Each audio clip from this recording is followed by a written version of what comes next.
ரத்னவாணி சமுதாய வானொலி. ரத்னவாணி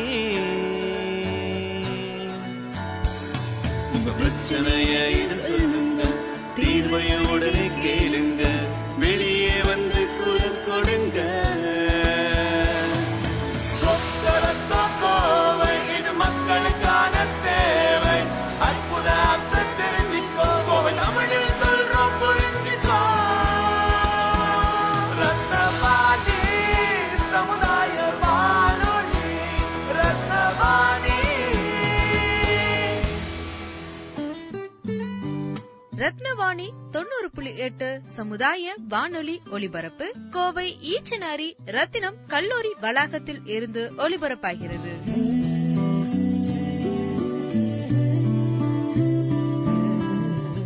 வணக்கம். ரத்தினவாணி 90.8 சமுதாய வானொலியின் ஆன்றோர்களுக்கான சிறப்பு நிகழ்ச்சி அனுபவ். வாருங்கள் வாருங்கள் நண்பர்களே, கூடுங்கள் கேளுங்கள் நண்பர்களே. வாருங்கள் வாருங்கள் நண்பர்களே, கூடுங்கள் கேளுங்கள் நண்பர்களே. இளமையில் நாம் செய்ய நினைத்ததை முதுமையில் செய்ய இயலுமே என்று வாருங்கள் வாருங்கள் நண்பர்களே, கூடுங்கள் கேளுங்கள் நண்பர்களே. ஒன்றாய் கூடி சிந்திப்போம், கேட்போம், மகிழ்வோம்.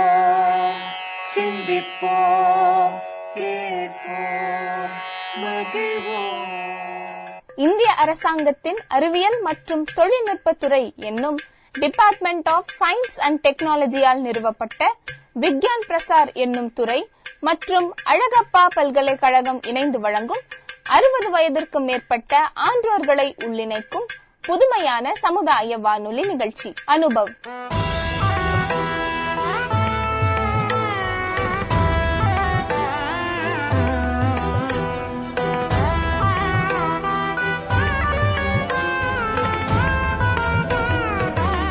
இந்நிகழ்ச்சியின் மூலம் அறிவியல் துறையில் சாதனை படைத்த ஆன்றோர்களின் அனுபவங்கள் மற்றும் அறிவியல் துறையில் கைதேர்ந்த வல்லுநர்களின் புது அறிவு மற்றும் பொது அறிவுகளை கோவையில் வாழும் மூத்த குடிமக்களுடன் பகிர்ந்து கொள்ளும் முயற்சியே இந்த நிகழ்ச்சி.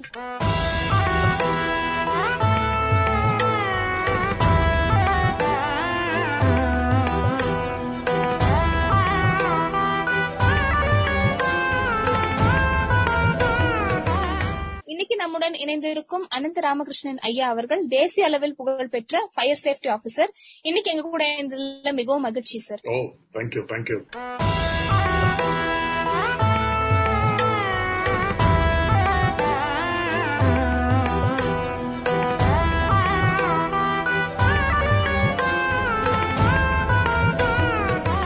சார், இன்னைக்கு நம்ம கூட ஆன்றோர்கள் இணைஞ்சிருக்காங்க சார். அவங்க உங்ககிட்ட பேசணும்னு விருப்பப்படுறாங்க. நாம இது ஒரு இன்டராக்டிவ் செஷனா வச்சுக்கலாம் சார்.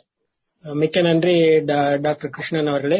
நீங்கள் ஃபயர் சேஃப்டியில அதிக அளவு பணிபுரிந்து தேசிய அளவில் ஃபயர் சேஃப்டி இன்ஜினியர் என்ற முறையில் பல குழுக்கள், அரசு குழுக்களிலும் ஃபயர்ல தீப்பற்றி எரியக்கூடிய இடங்களில் அவற்றை எவ்வாறு அணைப்பது போன்ற பல நிகழ்ச்சிகளில் பங்கேற்றீர்கள் என்று அறிகிறேன். மிக்க மகிழ்ச்சி. உங்களுடைய பள்ளி வாழ்வினை மிக சுருக்கமாக கூறிவிட்டு, அதே போல் கல்வியை பொறுத்த மட்டும் பொறியியலில் நீங்கள் வல்லுநர் என்று கேள்விப்பட்டிருக்கிறேன். அந்த பொறியியல் சார்ந்த துறையில் நீங்கள் என்னென்ன செய்தீர்கள் சுருக்கமாக கூறிவிட்டு ஃபயர் சேஃப்டி என்ற துறைக்குள் எவ்வாறு நுழைந்தீர்கள் என்பதை கூற வேண்டும் கேட்டுக்கொள்கிறேன். ஆக்சுவலி நான் மயிலாப்பூர்ல இருந்திருக்கேன் சின்ன வயசுல. Up to my college education times நான் சென்னையில தான் இருந்தேன். ராஜா முத்தியா ஹை ஸ்கூல்னு அண்ணாமலைபுரத்துல இருக்கு. அந்த ஸ்கூல்ல தான் I did my SSLC. Then I did my pre-university in Vivekananda College and then I did engineering. Then 1969 engineering முடிச்சேன்னா I went for job at Madras Foundation Engineering. அங்கிருந்து then electrical engineer, basically qualification electrical engineer. அப்புறம் அங்கிருந்து ஈஸ்டர்ன்ல 4 வருஷம் work பண்ணிட்டு then I shifted to Jog Falls, where that Mysore power Sharavathi power station வந்து கன்ஸ்ட்ரக்ஷன்ல இருந்தது. என்ன வந்து அங்க டிரான்ஸ்ஃபார்மர் எரெக்ஷன்ல வந்து இன்ஜினியரா அசிஸ்டன்ட் இன்ஜினியர் அப்பாயிண்ட் பண்ணியிருந்தாங்க. ஸோ அங்க நான் அங்க 2 வருஷம் ஒர்க் பண்ணேன். தென் நான் வந்து இன்சூரன்ஸ் ரெகுலேட்டரி அத்தாரிட்டி அப்படின்னு இருந்தது, அங்க ஷிஃப்ட் ஆனேன். அங்க வந்து என்ன இன்ஜினியர்ஸ் வேணும், எலக்ட்ரிக்கல் இன்ஜினியர்ஸ், ஃபயர் சேஃப்டி பத்தி டிஸ்கஸ் பண்றதுக்கு எல்லாம் இன்ஜினியர்ஸ் வேணும். அங்க ஜாயின் பண்ணி பர்மனன்ட் போஸ்ட் வேணும்னு ஒரு அட்வர்டைஸ்மெண்ட் இருந்தது. அது நான் சும்மா கேஷுவலா ரெஸ்பாண்ட் பண்ணேன். என்ன கூப்பிட்டாங்க, கூப்பிட்டு 3 இன்டர்வியூ நடந்தது. அப்புறம் என்ன அப்பாயிண்ட் பண்ணிட்டாங்க. ஸோ ஐ ஜாயின் பாம்பேல 1975 ஜாயின் பண்ணேன். அப்புறம் அங்கே தான் கண்டினியூ பண்ண, அங்கே தான் ரிட்டையர் ஆனேன். 2005 I took வாலண்டரி ரிட்டையர்மெண்ட் வாங்கிட்டேன். நான் என்னோட ரிட்டையர்மெண்ட் 2010 தான் இருந்தது. நான் வாலண்டரி ரிட்டையர்மெண்ட் வாங்கிட்டேன். ஏன்னா இன்சூரன்ஸ் எல்லாம் பிரைவேட்டைஸ் ஆயிடுச்சப்போ, அதனால வந்து ஜாஸ்தி வேலை இல்லை. ஸோ நான் நினைச்சேன், சார் நம்ம வெளியில வந்துட்டாக்க நம்ம இண்டிவிஜுவலா எல்லாம் பண்ணலாம், நம்ம எல்லாம் கற்றுக் கொடுக்கலாம், இது பண்ணலாம் அப்படின்னு. என்ன வந்து என்னோட தொழில்துறையில வந்து என்னோட வந்து இன்சூரன்ஸ் ரெகுலேட்டரி அத்தாரிட்டி இன்சூரன்ஸோட ஆக்டிவிட்டிஸும் ஓவர்சி பண்ணுவா. அப்புறம் நம்ம டெக்னிக்கல் திங்ஸும் ஓவர்சி பண்ணுவா. டெக்னிக்கல் வந்து ஃபயர் சேஃப்டி, ஃபயர் லாசஸ் எல்லாம் கண்ட்ரியில குறைக்கணும் அப்படிங்கிறதுக்குன்னு ஒரு திங் இருந்தது. அதுக்கு வந்து நிறைய இன்ஸ்பெக்ஷன் பண்ண வேண்டியிருந்தது. இண்டஸ்ட்ரீஸ், ரெசிடென்சியல், ஹோட்டல்ஸ், வீடுகள், ஹைரைஸ் பில்டிங்ஸ், அது மாதிரி வெரைட்டி ஆஃப் ஆக்குபன்சிஸ் சொல்லுவோம். எல்லா ஆக்குபன்சியும் வந்து இன்ஸ்பெக்ட் பண்ணணும். இன்ஸ்பெக்ட் பண்ணி என்னென்ன குறை இருக்கு சொல்லணும். அது தகுந்த மாதிரி குறைய நிவர்த்தி பண்ணாலும்னாக்கா அவளுக்கு இன்சூரன்ஸ்ல வந்து கெட் பெனிஃபிட் ஆல்சோ. எவ்வளவு சேஃப்டி இம்ப்ரூவ் பண்றாலும் அவளுக்கு கூட பிரீமியம் ரிடக்ஷன் கிடைக்கும். அந்த சேஃப்டி இம்ப்ரூவ் பண்றதுக்கு சஜஷன்ஸ், அப்புறம் அது இம்ப்ரூவ்மெண்ட் பண்ண அப்புறம் அதை இன்ஸ்பெக்ஷன் பண்ணிட்டு அவளுக்கு எவ்வளவு இன்சூரன்ஸ்ல டிஸ்கவுண்ட் கொடுக்கலாம் அப்படிங்கறதையும் டிசைட் பண்றத ஓகே மிஸ்டர் கிருஷ்ணன், என்னுடைய கேள்வி என்னன்னாக்க வந்து மின் பொறியாளர்ங்கிற முறையில பார்க்கும்போது மின்சார கசிவு அதெல்லாம் ஏற்பட்டது மூலமா பல இடங்கள்ல வந்து தீப்பற்றி எரிஞ்சிருக்குங்கிற பல நிகழ்ச்சிகள் நடந்திருக்கு. அதை பொறுத்த மட்டும் ஏதேனும் ஒரு பணியில் நீங்க ஈடுபட்டு நேஷனல் அளவில், நம்ம இந்திய அளவில் ஏதாவது உங்களுடைய புத்திமதிகளை கூறியிருக்கிறீர்களா என்பதை கொண்டு அந்த குறிப்பிட்ட நிகழ்ச்சியை கொஞ்சம் விளக்குமாறு கேட்டுக்கொள்கிறேன். மின்சார கசிவு, மின் கசிவுங்கிறது அது கரெக்ட் தான். இப்ப கூட இன்ஃபேக்ட் நாட்டுல நீங்க பார்த்தீங்கன்னாக்க ஒரு பேட் பிலீஃப் இருக்கு. ஏதாவது ஃபயர் ஆச்சுனாக்க இந்த ஃபயர் ஆறதுக்கு முன்னாலேயே ஷார்ட் சர்க்கியூட், மின் கசிவுன்னு சொல்லிடுறாங்க. அது ரொம்ப தப்பு. அதாவது ஸ்கேப் கோட் மாதிரி ஆயிடுச்சு. நான் வந்து 20 வருஷத்துக்கு ஸ்டாட்டிஸ்டிக்ஸ் கலெக்ட் பண்ணிருக்கேன். ஆல் டைப்ஸ், ரெசிடென்சியல்ல இருந்து போடாம இருக்கு எல்லா ஃபேக்டரிஸ் கிட்டத்தட்ட 1450 ஃபயர் லாஸ் நான் ஸ்டடி பண்ணி புக்கை பப்ளிஷ் பண்ணிருக்கேன். அந்த புக் பப்ளிஷ் பண்ணிருக்கேன். ரொம்ப சந்தோஷம். அந்த புக் படி பார்த்தேன்னாக்க மின் கசிவு மூலமா ஏற்படுற லாசஸ், இன்சிடென்ட்ஸ் வந்து 22% தான். ஆனா என்ன ஆகுது, இப்ப ஃபயர் ஆகிறதுக்கு முன்னாடி எலக்ட்ரிக்கல் ஷார்ட் சர்க்யூட் ரிப்போர்ட் பண்ணிடுறாங்க. அதனால வந்து நாங்க வந்து எப்ப ஃபயர் லாஸ் ஆடிட் பண்றதை விட எதனால ஃபயர் ஏற்பட்டதுங்கிறத கண்டுபிடிக்கிறது என்னோட வேலை. ஆசிஸ் வைரஸ் அந்த இடத்துல என்ன இருக்குங்கிறத டிஸ்கிரைப் பண்றது என்னோட வேலை கிடையாது. அந்த இடத்துக்கு போயிட்டு எப்படி இருந்தது, எதனால இருந்தது, எப்படி ஆக்சிடென்ட் ஏற்பட்டது, எப்படி ஸ்ப்ரெட் ஆச்சு, எவ்வளவு லாஸ் ஆச்சு, ஆல் த திங்ஸ் நம்ம ஸ்டடி பண்ணிட்டு எதனால லாஸ் ஆச்சுங்கிறது அதான் இம்பார்ட்டன்ட். அது கண்டுபிடிச்சாதான் இன்சூரன்ஸ் ஒர்க் பண்ண முடியும். எதனால லாஸ் ஆச்சு, இப்ப நீங்க உபஹார் சினிமா தியேட்டர் எடுத்துக்கோங்க டெல்லியில. இன்னும் அந்த கேஸ் போயிட்டு நான் டெல்லியில இருந்தேன். இப்ப என்னோட லாஸ்ட் 10 வருஷம் டெல்லியில இருந்தேன். டெல்லியில இருக்கச்சு அந்த மாதிரிதான் என்னாச்சு, உபஹார் ஃபயர் ஆன உடனே எல்லாம் ஷார்ட் சர்க்யூட் அது இதுதான் சொன்னாங்க. ஆக்சுவலா கடைசியில பார்த்தாக்கா அந்த டிரான்ஸ்பார்மர் வந்து பேஸ்மெண்ட்ல வச்சிருக்காங்க. அது பேஸ்மெண்ட்ல வச்சதுனால ஆயில் வயர் அதெல்லாம் நீங்க படிச்சிருப்பேன். அதனால நாங்க என்ன பண்ணோம், அந்த டிரான்ஸ்பார்மர் என்ன கண்டுபிடிச்சிட்டு அந்த டிரான்ஸ்பார்மர் மாதிரி பேஸ்மெண்ட்ல வைக்க கூடாது அப்படின்னு ஒரு ரூலை கொண்டு கோட்ல போட்டோம். அந்த மாதிரி எங்களுக்கு எக்ஸ்பீரியன்ஸ் கிடைக்க எல்லா ஃபயருக்கும் சிக்னல்ஸ் சொல்லுவாங்க. அது ஃபயர் வந்து காட்டிட்டு போடுவேன், இங்க தான் வந்தேன், இப்படிதான் போனேங்கிறது காட்டும். அது எக்ஸ்பீரியன்ஸ் ஹைஸ் தெரியும். ஆகக்கூடாதுங்கிறதுக்காக நாங்க இமீடியட்டா ரூலை மாத்துவோம். நான் வந்து நிறைய கோடு எழுதிருக்கேன், 47 கோடு எழுதிருக்கேன். Fire code for India. மொத்தத்துல எத்தனை கோடு இருக்குன்னு சொல்ல முடியுமா சார்? இல்ல 47 கோட்ல என்னோட அசிஸ்டன்ஸ் என்னோட கையில இருக்கு.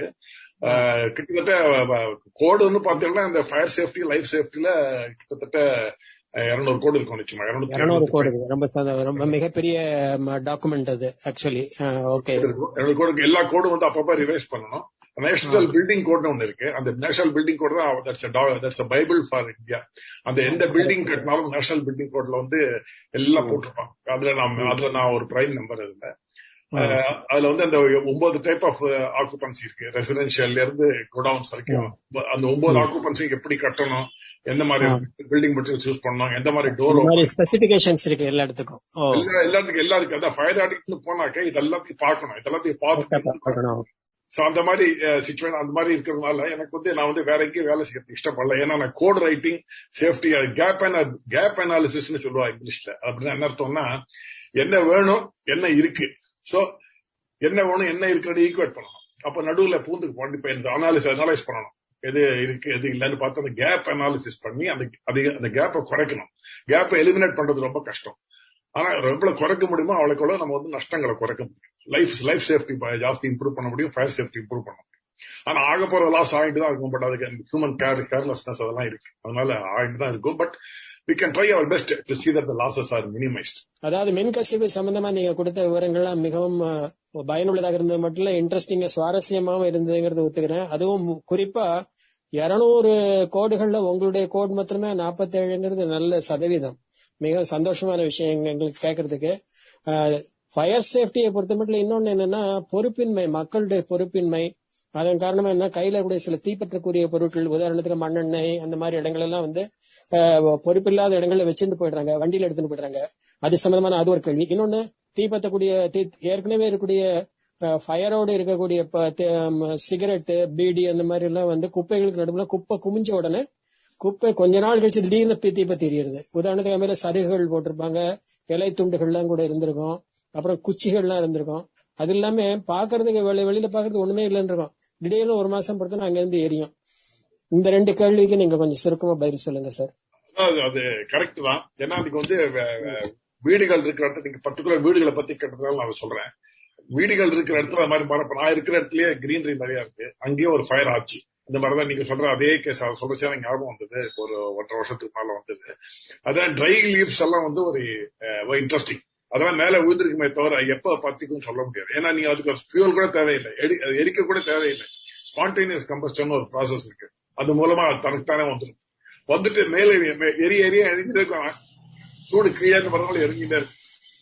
அதனால குப்பையை சேர்க்கக்கூடாது. குப்பையை இடத்துல சேர்த்து வைக்கிறது, ரொம்ப நாள் சேர்த்து வைக்கிறது தப்பு, பண்ணக்கூடாது. அது வந்து ஒரு வார்னிங் எல்லாருக்கும் கொடுத்துட்டே இருப்பா ஃபயர் டிபார்ட்மெண்ட்ல. பட் நிறைய பேர் நீங்க சொல்ற மாதிரி பொறுப்பின்மைன்னு ஒரு வேர்டு யூஸ் பண்ண, அதேதான். அது யாரும் இது பண்றது இல்ல, மேஜரா ஆற வரைக்கும் ஒருத்தருக்கு தெரியறது இல்ல.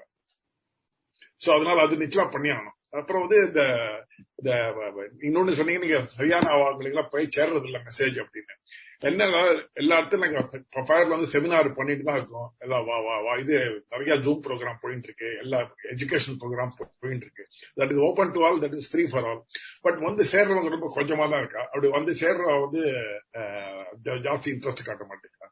நாங்க we want to give education. இப்ப நான் கூட இப்ப கோயம்புத்தூர்ல இருக்கேன். கோயம்புத்தூர்ல 4-5 இடத்துக்கு நான் போய் எல்லாம் இது அப்பப்ப லெக்சர் கொடுத்து ஃபயர் டிபார்ட்மெண்ட்டுக்கே நான் லெக்சர் கொடுத்துட்டு பண்ணிட்டு இருக்கேன். But it all depends. It's mutually cooperation இருந்தா தான் முடியும், இல்லாட்டா ஒன்றும் பண்ண முடியாது. இன்னொரு ஆண்டோருக்கு நான் என்னுடைய இதை கொடுத்து விடுறேன். இதுதான் என்னுடைய கடைசி கேள்வி. நீங்க பேசுறது கட்டிடங்கள் மற்றும் இந்த மாதிரி நீங்களே இருந்தக்கூடிய முதியோர்கள் இருக்கக்கூடிய குடியிருப்புல நடந்த சடுகுகள் வந்து பத்தி சொன்னது பயனுள்ளதாக இருக்கிறது. பொறுப்பின்மை பத்தியும் கரெக்டா சொல்லிட்டீங்க. நான் இப்ப கேட்கக்கூடிய கேள்வினா, ஏதாவது ஒரு பெரிய ஆலைகளில், உதாரணத்துக்கு fertiliser factory, chemical factory and அந்த மாதிரியான இடங்கள்ல நடக்கூடிய தீ வந்துருது, அதை எப்படி பாதுகாக்கணும், அப்படி வராம இருக்கிறதுக்கு என்ன செய்யணும்? இந்த 2 கேள்விக்கு ஆன்சர் பண்ணுங்க சார். சார், ஃபயர் ப்ரிவென்ஷன் அப்படின்னு ஒரு சாப்டர், ஃபயர் சேஃப்டின்னு ஒரு சாப்டர், அண்ட் ஃபயர் ஃபைட்டிங்னு ஒரு சாப்டர், 3 சாப்டர் இருக்கு. Life safety is involved everywhere. So அந்த ஃபயர் ப்ரிவென்ஷன்ங்கிறதுக்கு நம்ம நிறைய கோட்ஸ் இருக்கு. நமக்கு கோட்ஸ் நம்ம வந்து வேர்ல்டில் நீங்க பாக்குறச்சே நம்ம Indian courts is one of the best courts. நல்ல கோட்ஸ் தான் இருக்கு. நம்மளது எங்க ப்ராப்ளம் அப்படின்னா இம்ப்ளிமெண்டேஷன் ப்ராப்ளம். இம்ப்ளிமெண்ட் பண்றது சரியா பண்றது. அதனால இம்ப்ளிமெண்ட் சரியா பண்ணாததுனால ஃபயர் ஆன அப்புறம் தான் தெரியுது இவங்க சரியா கம்ப்ளைண்ட் பண்றாங்க. அந்த மாதிரி நிறைய கேஸ் இருக்கு. இப்ப நான் வந்து டாலஸ்ட் ரெசிடென்ஷியல் பில்டிங் இந்த ஏஷியா எங்க இருக்கு தெரியுமா? It is in Bombay. It is in Bombay. Tallest residential building. That is 63 floors. 63 floor. 63 floor வந்து 10 கார் பார்க்கிங் ஸ்பேஸுக்கு 63, அதுக்கு மேல 63 ஃப்ளோர். தட் மீன்ஸ் பாத்துக்கோங்க எவ்வளவு இருக்கு, நீங்களே பாத்துக்கோங்க. கிட்டத்தட்ட 80 ஃப்ளோர் இருக்கும். சோ அந்த பில்டிங் வந்து 4 நாள் ஆச்சு எனக்கு ஆடிட் பண்றதுக்கு, ஃபயர் ஆடிட் பண்றதுக்கு. என்னெல்லாம் இங்க கேப்ஸ் இருக்கு எல்லாம் பார்த்து டீட்டெயிலா ரிப்போர்ட் கொடுத்துருக்கேன். நீங்க பாருங்க, மந்த்ராலயா ஃபயர் எடுத்துக்கோங்க. மந்த்ராலயா ஃபயர் வந்து என்னதான் ஆடிட் பண்ண கூப்பிட்டா, நான் தான் போய் ஆடிட் பண்ணிட்டு வந்தேன். பாம்பேல உங்களுக்கு தெரிஞ்சிருக்கும் இருக்கும் மந்த்ராலயா இந்த பில்டிங், அது நான் தான் போய் ஆடிட் பண்ணிட்டு வந்தேன். அங்க வந்து அந்த பில்டிங் வந்து அப்கோர்ஸ் வந்து கொஞ்சம் பழைய பில்டிங். சோ அதனால ஓல்டு கோடு படிதான் இருந்திருக்கணும். இப்ப நியூ கோடு படி அது சுத்தமா வரல. பட் இருந்தாலும் அதுலயும் நிறைய கேப்ஸ் இருக்கு. ஏன்னா மேல அப்படியே கும்பல் சேர்றச்சே நிறைய ரெக்ரூட்மெண்ட் வச்சு அங்கங்க எடுத்துன்னு போயிடுறான். அப்படியே எக்ஸ்டெண்ட் பண்ணி without looking at the basics of fire அந்த மாதிரி பண்ணிட்டு போயிடுறான். அதனால ஏதாவது நீங்க பிளான் எக்ஸ்பான்ஷன் பண்றது, அடிஷனல் ஸ்பேஸ் கிரியேட் பண்றது, இதுக்கெல்லாம் வந்து நம்ம வெல் பிளான் பண்ணி தான் பண்ணணும். பிளான் பண்ணாம அப்படியே இருக்கிற ஸ்பேஸ்ல அட்ஜஸ்ட் பண்ணாக்க இந்த மாதிரி இருக்கும். ஏன்னா அதெல்லாம் ஆபீஸ்ல வந்து அப்பெல்லாம் ஆபீஸ் கவர்மெண்ட் ஆபீஸ்ல பேப்பர்ஸ் ரொம்ப ஜாஸ்தி இருக்கும். பேப்பர் சார்ஜ் இருக்கா, paper is one of best fuels. Fire பிடிச்சதுனாக்கா then it's going to be burning and it's going to spread the fire to adjoining places. and எங்கேயுமே செப்பரேஷனே இருக்காது. எவ்ரி ஒரு செப்பரேஷன் இருக்கணும். ஒரு 1000 ஸ்கொயர் ஃபீட் 2000 ஸ்கொயர் ஃபீட் ஒரு separation இருந்தா தான் fire எங்கேயாவது ஆச்சுன்னா அதுக்குள்ளே இருக்கும். அடுத்தது போறதுக்கு கொஞ்சம் டைம் பிடிக்கும். அதுக்குள்ள ஃபயர் பீப்புள் வந்து கொஞ்சம் இது பண்ணலாம். அதை கம்பார்ட்மெண்டேஷன் ப்ராசஸ்ன்னு சொல்லுவாங்க. எந்த பில்டிங்கும் வந்து கம்பார்ட்மெண்ட் பண்ணணும். அது பண்றது இல்லை. அப்படின்னு ஆபீஸ் பண்ணா வரிசைக்கு இந்த கோடி அந்த கோடி இருக்கு ஆபீஸ் தெரியும். சோ அந்த மாதிரி எல்லாம் பண்றது இல்ல. சோ அதனால நாங்க every taking all the efforts. இது வரைக்கும் புது பில்டிங் கோட் வந்திருக்கு. இப்ப கந்தரா ரிவேஸ் ஆப்போது அது வந்து we are taken care of almost all the incidental cases. And then அதுக்கு தகுந்த மாதிரி நாங்க ரூல் எல்லாம் போட்டுட்டு இருக்கோம். ஸோ எஜுகேஷனும் கொடுத்துட்டு இருக்கோம். ஸோ நீங்க ஆலைகள் பெரிய ஆலைகள்லாம் சொன்னீங்க, அதெல்லாம் ரொம்ப இன்ட்ரெஸ்டிங். நான் வந்து ஐபிசிஎல்ல இருந்து ரிலையன்ஸ்ல இருந்து எல்லாருக்கும் நான் ஃபயர் ஆடிட் பண்ணிருக்கேன். இன்ஃபேக்ட் ரிலையன்ஸோட அவரோட ஃபயர் ஃபைட்டிங் டிராயிங்ஸ் எல்லாம் யாரும் கன்சல்டன்ட் பண்ணுவா. அதை வந்து அவ எனக்கு தான் அனுப்புவா. வெதர் எல்லாம் சரியா இருக்கா பாருங்கன்னு எனக்கு தான் அனுப்புவா. நான் பார்த்து அதை சரி சொன்னப்பா மேல ஏதாவது ரிக்வயர்மெண்ட் இருந்தாலும் போட்டு அதெல்லாம் அது பண்ணுவான். அதை போட்டு முடிச்சோடனே கடைசியில் இன்ஸ்பெக்ஷன் பண்ணுவாங்க. விடுவா இன்ஸ்பெக்ஷன் பண்ண போச்சு நாங்க எல்லாம் இது பண்ணி பண்ணுவோம். ஆக்சுவலா ஃபயர் ஆகிருக்கிற மாதிரி ஒரு சீனை கிரியேட் பண்ணி how quickly they respond, how much water comes in, எல்லாம் வரதா எல்லாம் கரெக்டா இருக்கா பார்த்துட்டு எல்லாம் ஒர்க் ஷாப்புக்கு வந்து பண்ணுவோம். சோ அந்த மாதிரி பெரிய ஆலைகள்ல பண்றா. நீங்க சின்ன இன்ஜினியரிங் ஒர்க் ஷாப் எதுக்கா போனேன் ஒண்ணும் பண்ண மாட்டாங்க. அப்படியே இருக்கும். அது வந்து ஃபயர் வந்தாதான் நமக்கு தெரியும் அதான் இருக்குன்னு தெரியும். அந்த மாதிரி கொஞ்சம் நம்ம இம்ப்ளிமெண்டேஷன் ப்ராப்ளம், அந்த ஃபாலோ ப்ராப்ளம். ஃபயர் ஆடிட்ஸ் வந்து நம்ம கோட்ல வந்து 3 வருஷத்துக்கு ஒரு தடவை ஃபயர் ஆடிட் பண்ணணும். எந்த இதுவா இருந்தாலும் சரி, ரெசிடென்ஷியல் இருந்தாலும் சரி, ஸ்மால் இண்டஸ்ட்ரியா இருந்தாலும் சரி, லார்ஜ் இண்டஸ்ட்ரியா இருந்தாலும் சரி, medium industry, cinema hall, mall எல்லாம் வந்து 3 வருஷத்துக்கு 2 வருஷத்துக்கு ஒரு தடவை 3 வருஷத்துக்கு ஒரு தடவை பண்ணணும். கோட்ல இருக்கு. பட் யாரும் பண்றது இல்லை, ஃபயர் ஆடிட் பண்றது இல்லை. அது பண்ணாதனால பிரச்சனை வரும். அதனால இது வந்து யாரை குறை சொல்றதுன்னு சொல்ல முடியாது. ஏன்னா எல்லாம் போயிட்டு இருக்கு. அப்படியே நம்மளால ஒண்ணும் பண்ண முடியாது. அதனால இதெல்லாம் கொஞ்சம் இது பண்ணி கவர்மெண்ட்ல இப்பதான் கொஞ்சம் நல்லா டைட் வாங்கிட்டு வருது. இப்ப எவ்ரிதிங் தே ஆர் டூயிங். இப்போ வந்து சேஃப்டி என்ன பண்ணுது இந்த பேண்டமிக் பீரியட்ல people have time to think. இது ஏன் சரியில்லை, அது ஏன் சரியில்லை, இது ஏன் சரியில்லை அப்படின்னு. அதனால அது மாதிரி பண்ணிட்டு வரதுனால இப்ப கொஞ்சம் இம்ப்ரூவ் ஆயிட்டு வருது. நான் நினைக்கிறேன் இன்னும் ஒரு 1 or 2 இயர்ஸ்ல வந்து பொசிஷன் நல்லாவே ஆயிடும் நினைக்கிறேன். ரொம்ப நன்றி சார். எனக்கு அடுத்தாப்புல இன்னொரு ஆண்டவர் இருக்கார், அவர் பேசுவார் உங்க கூட. ரொம்ப சந்தோஷம் சார். Thank you sir.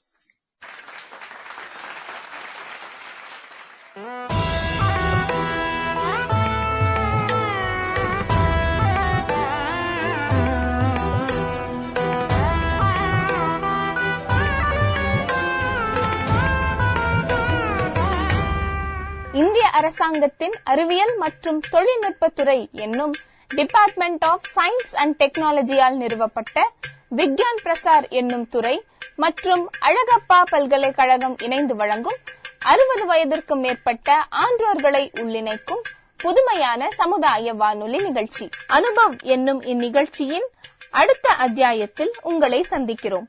நன்றி, வணக்கம்.